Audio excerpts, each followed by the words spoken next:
ఈరోజు బాధపడవలసిన రోజు, దుఃఖించవలసిన రోజు కాదు ఈరోజు. ఆయన ఆ రోజే అన్నాడు, నా కోసం మీరు ఏడవద్దు అని. ఆయన కోసం కాదని ఏడవలసిందే. ఆయన ఏడవమన్నాడు. మీ నిమిత్తం ఏడవండి అన్నాడు. మీ పిల్లల నిమిత్తము ఏడవండి అన్నాడు. ఎందుకంటే నేను చనిపోతున్నాను, 3వ దినాన తిరిగి లేస్తాను. కానీ మీరు చనిపోతారు, మీ పిల్లలు చనిపోతారు. మీరు చనిపోయినా, మీ పిల్లలు చనిపోయినా తిరిగి లేవగలరు అన్న నమ్మకం మీకుందేమో ఒక్కసారి మీరు ఆలోచించుకోండి. కనుక ఈరోజు మనం దుఃఖపడవలసిన రోజు కాదు. ఈరోజు యేసు ఆయన ప్రాణం పెట్టి మనల్ని కొనుక్కున్నాడు. ఆయన చనిపోయి మనల్ని బ్రతికించాడు. కనుక మనకు బ్రతుకునిచ్చినందుకు ఆయన పట్ల మన కృతజ్ఞత కలిగి ఆయనకు థ్యాంక్స్ చెప్తూ మనమంతా ఆనందించవలసిన రోజే తప్ప విచారించవలసిన, బాధపడవలసిన రోజు ఇది కాదు.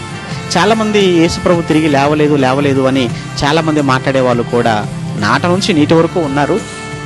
అయితే యేసు లేచాడు, ఆయన పునరుత్థానం వాస్తవం. బైబిల్లో నుంచి తిరుగులేని సాక్ష్యాధారాలను